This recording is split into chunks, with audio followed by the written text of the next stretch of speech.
This week on Camera Talk, what are we talking about? Talking about Topcor. We got my latest, greatest Topcor. It's probably the last one I'll be buying from Topcor. But what is it? What is that? It's 100 millimeter 2.8, and it's the red and the navy edition. So, is it a good portrait lens or is it not? Let's find out together. So come on down and let's get you some. Here I am, Vietnam. Rain is always coming down. This is Camera Talk with Dr. Scott and Dylan. That's right, Dylan. We're back again. Another episode of Camera Talk. This week we are back in Japan, right? We have our latest, greatest Topcor. It's the RE Auto Topcor 100 millimeter 2.8, and it's the red N, the navy edition.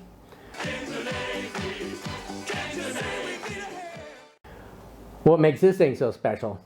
I mean, a 2.8 doesn't sound that fast, doesn't sound that special. But for those of you who have indulged in Topcor lenses, you know that this is kind of the cream of the crop again. You know, Topcor, had its heyday back in the 60s, lasted until, into the mid 70s or so. I just remember disco and hating it so much. Bad management, bad luck, bad karma. It's a bad lens. Bad something led to their ultimate demise. Now that's in consumer or professional camera land. The wonderful world of Cameraland. Now, Topcon, who's the mother of this brand, is still rocking and rolling in the medical imaging world and whatnot. So Topcon's still doing their thing in 2022. But as far as consumer lenses and whatnot go, they kind of crapped the bed, so to speak, and went out. Now these, as far as vintage lenses go, they're quite sought after. Anybody who's used Topcor lenses know their reputation and know that they're quality lenses, quality glass. This particular one was released in 1965. That's Daddy's year, yeah, special, huh? Aww. 1965, and went through again to the early mid 70s. Mid 70s, whatever. You weren't even a thought in anybody's mind at that time, were you? But it's a typical 100 millimeter lens, standing as far as things like portraiture goes. It's ideal. The makeup of it is 5 elements in 3 groups. It's close focus distance. Now again, it's definitely not going to win any awards there. 1.2 meters. 1.2 meters. Get the fuck out of here. Who'd figure that, right? That seems like an ungodly distance. But we're not doing any close-ups, are we? Nothing this close. All right, Mr. DeMille, I'm ready for my close-up. No, we're talking 1.2 meters. We got to be back here before we can get any shots of you. Excuse me. It's not a COVID cough, by the way. Bokeh blades, the aperture blades, like all other Topcor, only 6. So you're not, again, going to win any awards there. But, again, for things like this, you're shooting wide open a lot of times anyway. So it's not going to make really any difference. Not so heavy, not so light. It's 265 grams. So, it's okay, this particular model is missing the finger tab there. There's supposed to be a particular tab, to be able to assist with focusing and whatnot. But this one doesn't have it.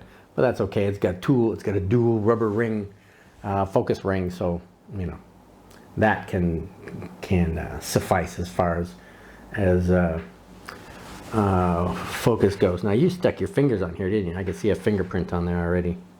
I told you, no manhandling the lenses, mister. So let me get that off of there. Oh, you must have had something slimy. Ew, nasty. Can't believe you would do that to my Topcor. But anyhow, again, a portrait lens. It's got some pretty painterly bokeh. That's one of the things it's famous for.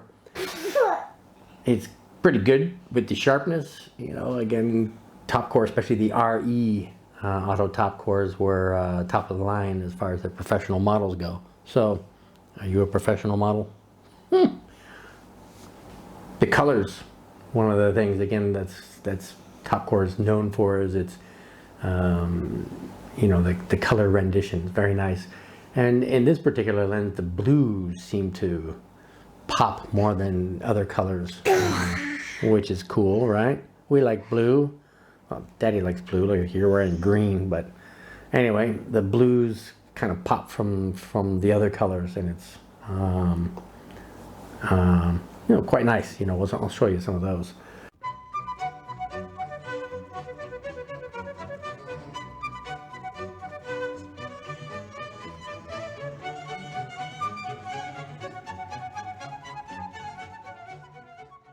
But anyways, resolution tests are again a lot like other Topcor lenses. It's 80 in the center, which is as good as it can get, and it continues that 80 all the way from 2.8 up to f11. Now, if you want 80 across the board, f8 is the sweet spot. That's how you use it, so to speak. And we know about that sweet spot. The mount on this is Exacta. Now, how did Topcor come up with an Exacta mount for being a Japanese company? Well, they copied the mount from the... Dude, you just spit on me and farted at the same time. Ew! That's about as disgusting as you can get. Yeah, I could take you anywhere, man. So the copy was the Agahi Exacta camera, which was the camera of the day. Are you trying to steal the scene? Is that what you're doing, or are you crapping yourself? Is that what you're doing? One of the two.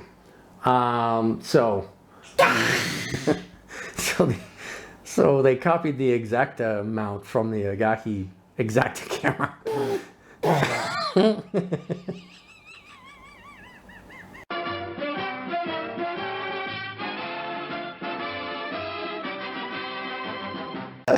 Oh, you are unique, let me tell you. But there's 4 versions of this. No, I didn't say virgin. I said versions. There's 4 versions of this. The Exacta, from the same exact amount as from the Exacta camera. There was, I think they did an M42 mount, Pentax mount, and their own version. They tweaked this, you know, to cover their own, I guess we would call it Topcor Exacta mount. But my Exacta to NEX adapter works just fine on it. It doesn't lock in as you would for a true Exacta mount, but it also doesn't fall off either. So it's doing the job. Anyway, before this guy loses his mind, let's get you some photos here. As usual, I take a shot of my Canon M50, which I use to record these videos, and I focus in on the nameplate on the end of the 15 to 45 EFM lens. Try to focus in on the writing on the end of the lens, the nameplate, and just to show you what it looks like from here. So let me do that. Are you ready, mister? Yeah. Alright. Ooh, that looks sharp right about there. Are you ready? 1, 2, 3.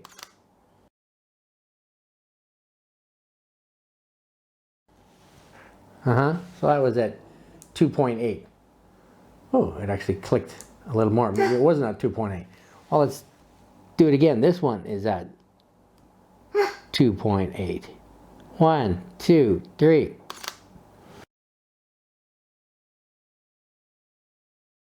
All right, that must have been it, since it was a minor click, maybe f3, if there's such a thing. They are clicked. Obviously, you can hear them clicked aperture ring. Let me do an f8 just to show you across, as I said, across the board, what that would look like. See if we get any sharper than it already is. It looks pretty darn sharp from there. All right, mister, you ready? 1.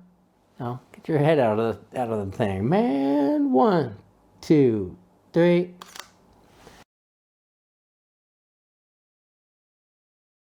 Hey, you just want to be in the picture, don't you? You want to be in every picture. It's always all about me. It's all about Dylan. So, let's show you some pictures of Dylan at 2.8.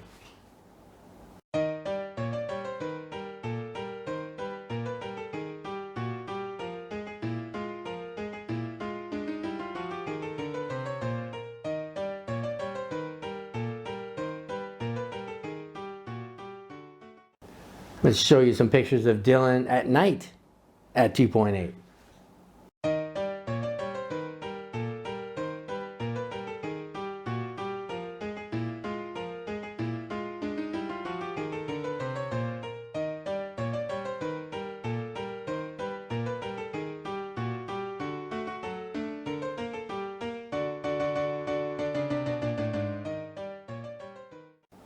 And let's show you some just random stuff taken with the 100mm to show you what that looks like. Oh, you got to point over there. Point at the camera. Ready? Random stuff. Here.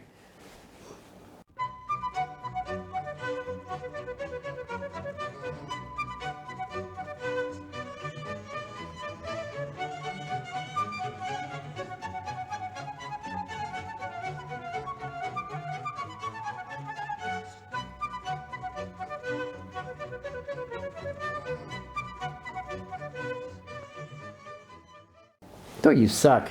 You suck. And you lost your place. So that's pretty much all I wanted to talk about with this lens.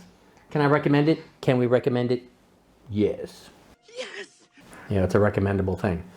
So we want to talk about, how about a little plug for Luminar, right? Luminar AI and Luminar Neo. Luminar Neo is the latest, greatest version. And then spank me. And spank me. And me. And me. Yes. Yes, you must give us all a good spanking. Again, talking version, not virgins. And it's kind of a combination of AI and Luminar 4 mixed together. And it's got some pretty cool stuff with Powerline removal, dust and spot removal, scene relighting, all with a single click of a button, you know, because it's artificial intelligence, not that real intelligence. The artificial kind. It analyzes your photos, determines what needs to be fixed, and boop, one button, done, done, done. So, would you like to buy a copy?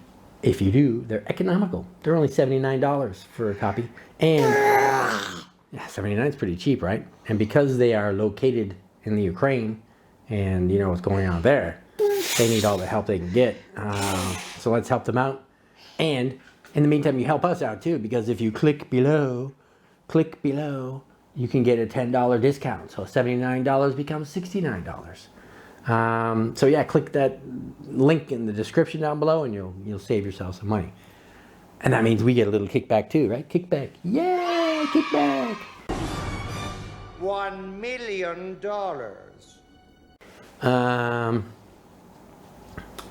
And how about everybody help support our channel and subscribe? That's right. And if you subscribe, Dylan will love you. He loves people who subscribe. So let's do it with his hand. Ready? Subscribe. And if you haven't subscribed yet, maybe the double power of two hands will help. Subscribe. That's right. the power of major subscriptions. What else does YouTube like besides subscribers? They like the like, right? They like the thumbs up. And that's our chance to show the thumbs up, girls. Thumbs up. Do, do, do, do, do, do, do, do, do.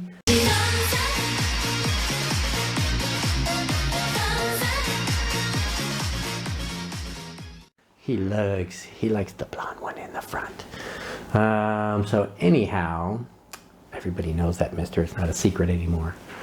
So anyhow, give us a like, give us a subscription. And why do we care? Because you belong here.